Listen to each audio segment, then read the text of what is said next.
I'm going to present two cases of HFpEF. Very interesting one. Um, the first case is 66-year-old female, diabetic for 10 years, weight 85 kg, height 160, BSA 1.9, and she presented with exertional dyspnea for 1 year. And recently she developed orthopnea and PND also. When she was examined, she had 150/90 BP, heart at 100, JVP was raised and marked pedal edema. There was no hepatomegaly and quite precordium and chest was clear. SpO2 was 98%, BNP raised to 30 picogram per ml, mild anemia 10.9 and serum creatinine was normal, everything else was okay. LFT was normal, thyroid functions were normal, and see the marked pedal edema with which she had come. And this is EJV, but I thought you can see patient is dyspneic and marked inspiratory collapse of JVP is there. This is EJV. Just to show how dyspneic she was. This is her ECG. You can see poor R wave progression in V1 to V3 and low voltage in limb leads and normal voltage in the chest leads. Typical Goldberger's triad. And this is the echo. You can see IVC is dilated and there is increased inspiratory effort with no IVC collapse. You can see the LV function is normal, but LA looks mildly enlarged. And here we have measured LA, and the LA volume index is 42 ml per meter square, and EF is supernormal 78%, and TAPSE is 25 mm. This is transmitral flow and tissue Doppler. On the medial side, the E to E prime is 19.5 in expiration and 15 in inspiration. And on the lateral side, 20 in expiration and 15 in inspiration. This is the TR velocity. You can see TR is there. Velocity is 3.8 meter per second. Estimated right ventricular systolic pressure is 65 millimeter of mercury and mean PA pressure is 40 millimeter of mercury. This is ESC scoring system for the HFpEF, and our patient has a score of 6, septal E prime less than 7, left atrial volume more than 34 ml, and BNP is raised. So this patient has HFpEF. Now, if you see, now we want to find out the reason why the patient has developed this. We calculated a stroke volume which was 133.5 ml, heart rate of 100, cardiac output was 13.35 liter per minute, and cardiac index 7 liter per minute per meter square. SVR was 8.3 Woods unit. So this is a high cardiac output state, and high cardiac output state is defined as a resting cardiac output greater than 8 liter per minute or cardiac index of greater than 4 per minute per meter square. And then we started re-evaluating this patient, and we saw the transmitral velocities were high. This was 159 E. And there are certain states in which the mitral valve inflow velocities are high. This is one is high output states, and second severe MR, and third is mitral stenosis. Our case doesn't have severe MR or mitral stenosis, so we thought we will concentrate on the high output state. This you can see clear cut, this strain, global LV strain is supernormal 26.9, and it is well correlated with the stroke volume, which is also high. So this patient has high output HFpEF with severe PA. Now how to evaluate? Let us see what are the common causes of high output failure which we can easily rule out. Severe anemia, this patient has 10.8 HB and doesn't look that much anemic to cause this much problem. And hyperthyroidism, thyroid function is normal. AV fistula, that we can think of, beriberi, not there, Paget's disease is not there. So we thought maybe it is arteriovenous fistula, so we did this is non-obvious cause of high output failure in consecutive 120 cases from Mayo series 2014 shows obesity in 31%, liver disease 23%, AV shunts 23%, lung disease 16%, and myeloproliferative disorders 8%. So we thought just to rule out hepatopulmonary syndrome, we will do a saline bubble contrast study. And here you can see when you inject on this side, after a few beats, it appears on the left side, confirming that there is intrapulmonary shunting.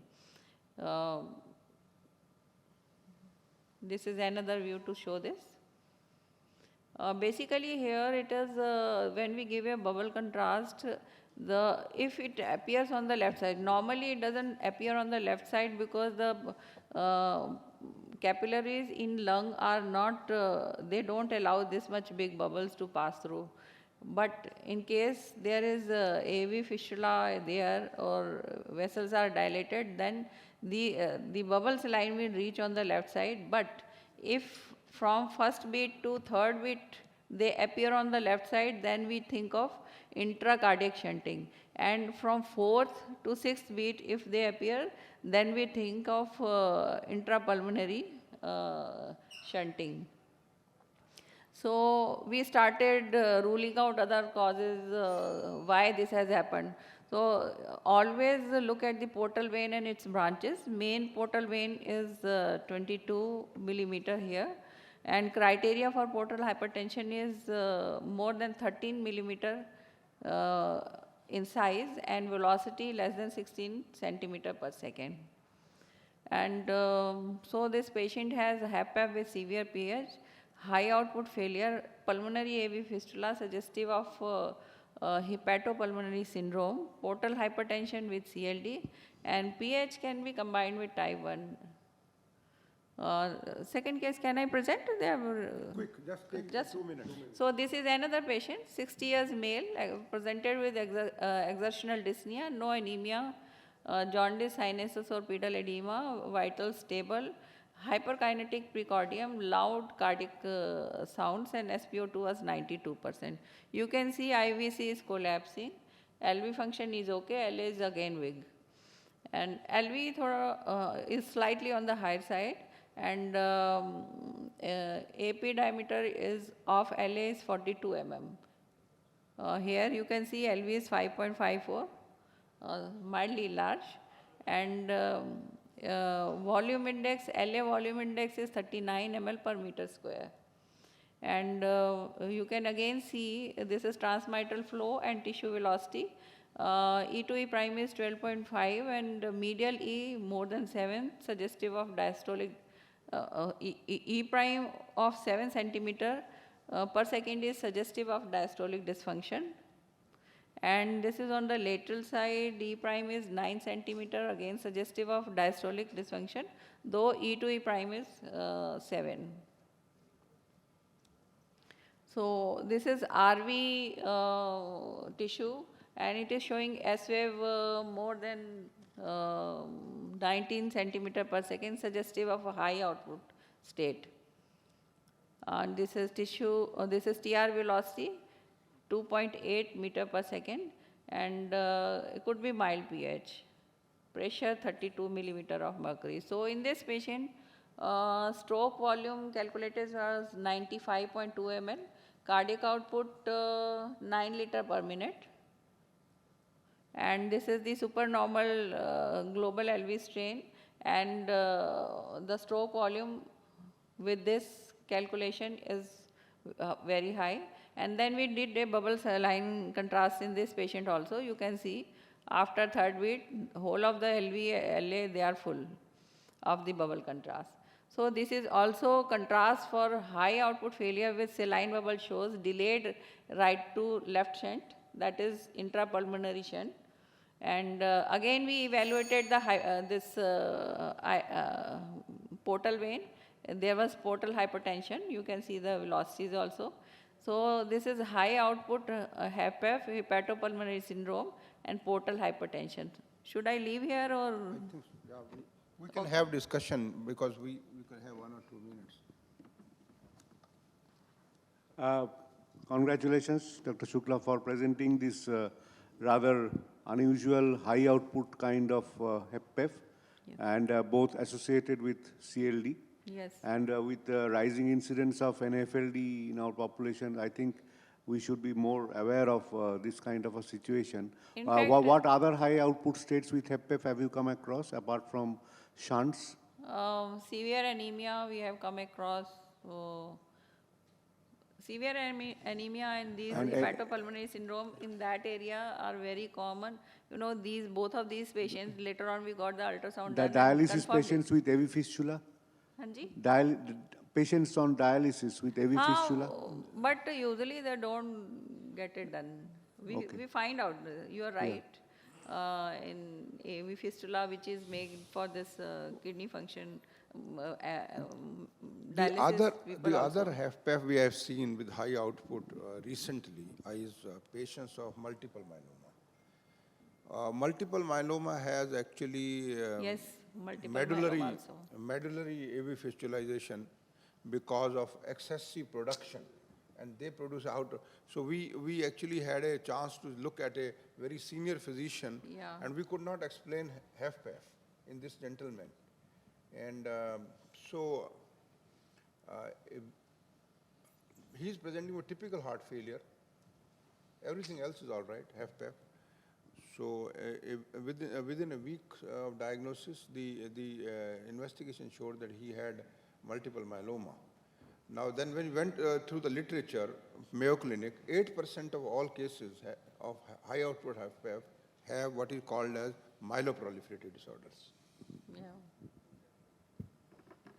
So what was the outcome? I mean, I'm not asking about the CLD part, the HFpEF. Were they medically treated or, yeah, but what was the ultimate quality of life and? It takes time, but problem persists, but they are well controlled. They can live life happily. Okay.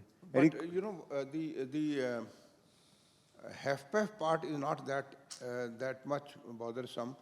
The HFpEF with the liver disease, the median survival only 3 years. Yeah. Because of other reasons. Portopulmonary hypertension has very poor prognosis anyway.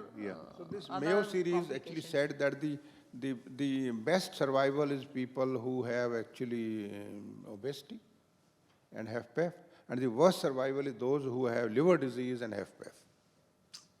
Any questions from the floor or Professor Das? We are discussing about high output HFpEF.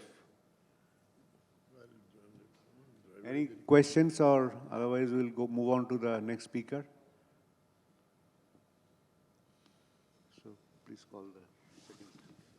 Dr. Madhu Shukla. The first presenter has come, Here? Dr. Ashish Sinha. Yeah, please go ahead.